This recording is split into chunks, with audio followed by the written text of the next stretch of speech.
I have one tattoo on my back. 6, 7, 8, 9, 10, 11, 12-ish. Well, I have a tree. I guess it kind of means a lot of things to me. My sister had been diagnosed with cancer a few months beforehand. And I was kind of in the place where, I don't know, I guess you could call it like a spiritual renaissance for me while I was trying to understand everything that was going on. And to me, I guess the tree just symbolizes life in general. I got my first tattoo when I was 20. I didn't want the tattoo. It was a trade situation. Had an art show at a tattoo shop, and this woman was dying for this painting. She wanted to give me a tattoo, and I said no. I thought tattoos were tacky. You know, they're for certain types of people, and I wasn't one of those people. My first one was definitely just my name. Oh God, I was like 14.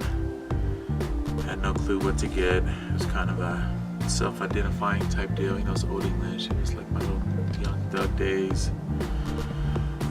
Red and black, obviously. Yeah, it was just me, I think, just trying to find myself and put a name. You know what I mean? If that sounds right. Then of course, when my son was born, I added his name. So that's basically his tattoo now, J. Anthony. Kelsey, oldest daughter. Jalen, second oldest. Little Rider man, obviously. Love my little riders. First on the leg would have been my crab. Crazy crab. I wanted a crab for cancer because I'm cancer. I didn't want no funky crab. I wanted some mean and evil one. The roots of it go in spirals, so to me that means like life goes on forever.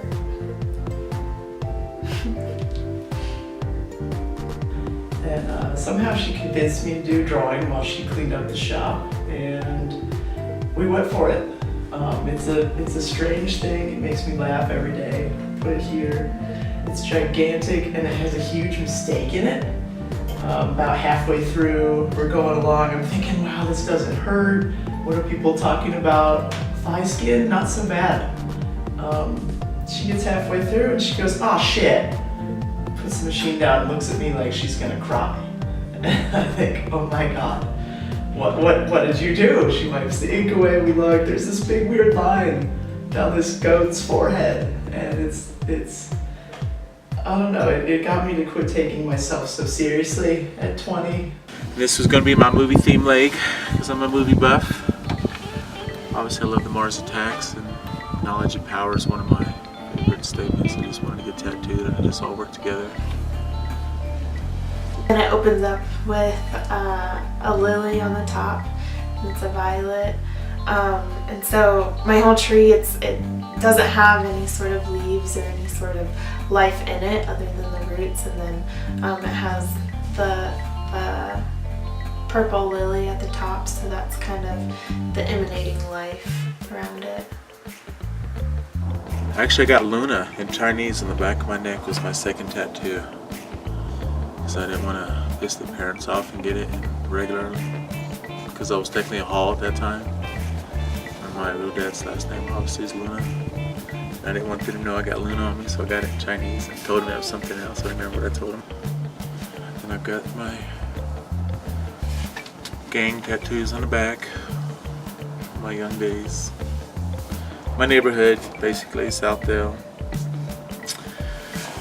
And then the arm, total cover-up. Used to say, sure, got that because it's like, you know, the big scary protectors, you know, like gargoyles or the, you know what I mean? That big evil, big yet protective entity. It just fit me. My second tattoo, I thought, you know, this one didn't hurt at all. I'll put this huge one on the back. At 16, I started noticing I had this big, weird, wonky curve in my spine. And it kind of, you know, it's noticeable. A little more then than it is now. But at 22, I thought, if I put this giant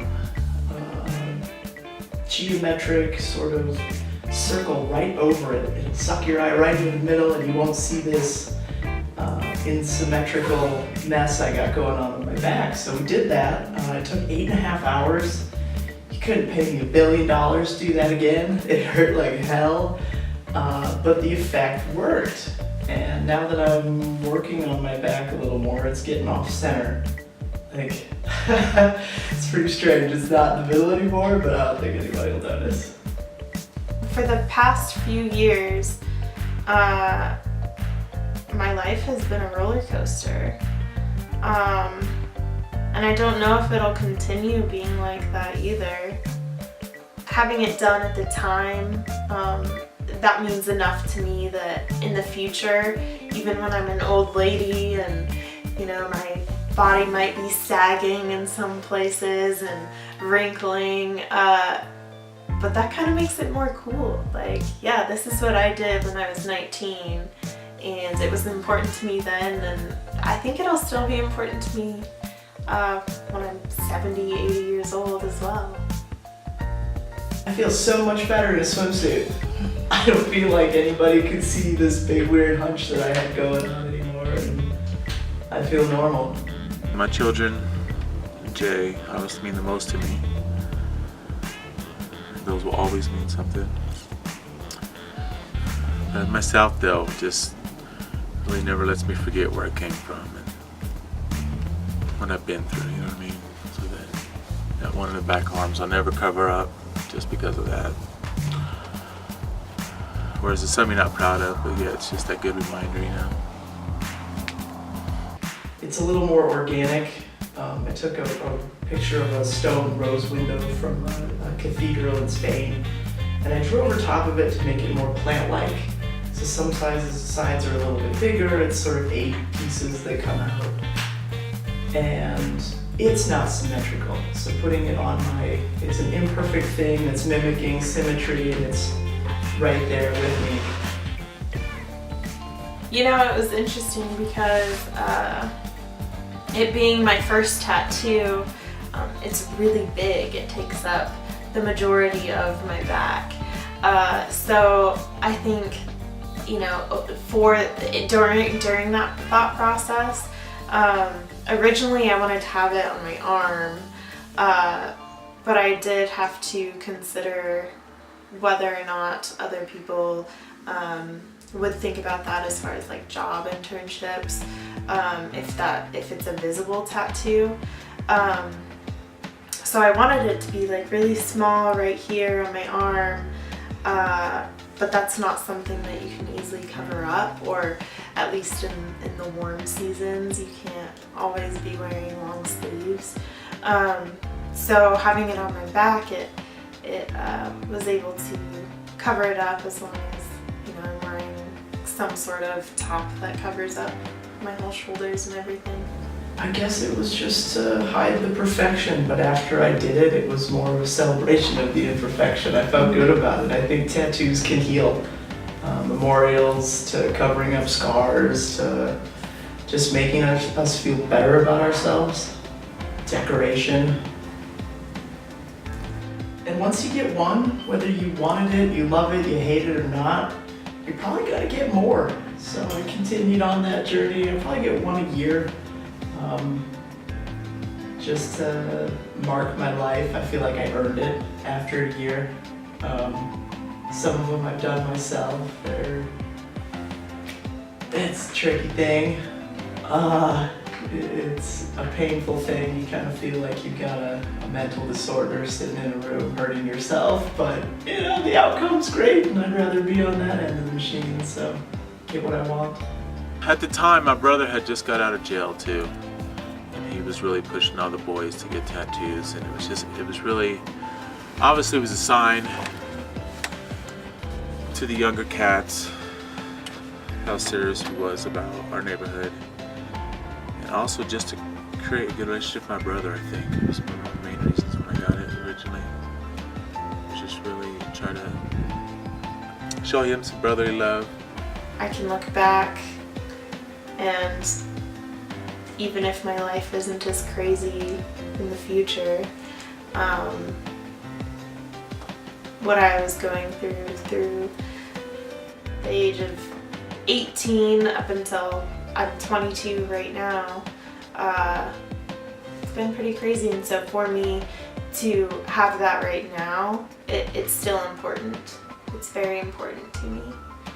All of them make me laugh, all of them make me smile. I mean, the one I got when I was 20 is pretty ridiculous. If you could put something on you that's gonna make you giggle every day, why not? Life is so serious. I think people come to me for my cartoony, colorful, crazy style. It's kind of like Salvador Dali meets Disney. Definitely love all my tattoos, and they're definitely like art to me. Meaningful art. Hurt to just me. So I'm proud of them, I love them. I feel like I am making art social. I think that's one of the greatest gifts I could give to my fellow man. The whole healing aspect of it, cover-ups, memorials, that whole thing. I think just the psychologist in me, just spending a few hours with people and talking to them about moving forward in life, or anything I can bring up that I can help them with, I'm using it for that too. I get a lot more comments on the street like, hey, that tattoo is really awesome, that's cool. I don't feel like I'm really judged other than that. I've always got compliments on them, so I'd say no. As a little white girl, I don't think so. My mom treats me a little different. She's not a fan. But I don't think so. I don't really, I just got my first visible one and it's pretty subtle. I get a lot of compliments on it. I think they would though, if I had, more offensive, more visible stuff. I think they would for sure. When my dad found out about my tattoo, he told me to go and wash that crap off my back. But, once he kind of got over that and just kind of laughed it off, I think my parents realized that it was my decision, and I was old enough to make that decision, and they even mentioned a couple of times that they really liked the artwork. So I think in their minds, if I were to get a tattoo, this was the one to get. People just shouldn't judge. And why anybody would judge somebody else for something they have in their body just doesn't make any sense. I mean, Jesus wouldn't do that. He didn't judge the people that crucified him on the cross. Why should we judge people for tattoos? Fuck them if they can't take a joke. It's your body, do what you want. If live and let live, I guess. It could be the meaning of all these tattoos. I think that my tattoo, when I see it every day in the mirror, it's a little bit of a daily affirmation, like, I am strong enough to get through this, and, we as people, we're strong. And words are the most powerful thing ever. We can put some words on us that make us better, give us reminders. I thought lettering was the stupidest thing in the world, and then I got the word ease here and the word grace here, and now I'm all about it. No, I don't have any regrets. No, not at all. I regret I don't have more.